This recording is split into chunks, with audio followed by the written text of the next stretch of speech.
Centre, এটা exam centre. আপনাদের সন্তানকে পরীক্ষার হলে নিয়ে গেছেন না? কতক্ষণ থাকে? 3 ঘন্টা এইরকম সময়, কিছু কিছু পরীক্ষার সময় 1 ঘন্টা।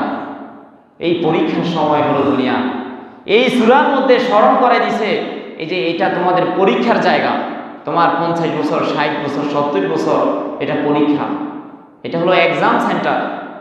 আল্লাহ তাআলা এই কথাই কোরআনে সূরা মুলকের মধ্যে বলেছেন, আল্লাযী খালাকাল মাউতা ওয়াল হায়াতা লিয়াবলুয়াকুম আইয়ুকুম আহসানু আমালা। আল্লাহ বলতেছে, ও দিগদারবাসী তোমরা শোনো, আমি তোমাদেরকে এই পরীক্ষা করার জন্য এই জীবন মৃত্যুর খেলা তৈরি করে রেখেছি। সুবহানাল্লাহ, এটা পরীক্ষার জন্য, এটা একটা জীবন মৃত্যুর খেলা। আজকে শুনছেন এই বাড়িতে একটা শিশু বাচ্চা হয়েছে, সবাই খুশি না? সবাই খুশি, সন্তান হইলে সবাই কি খুশি। আবার পরের দিন শুনছেন ওই বাড়িতে একজন মারা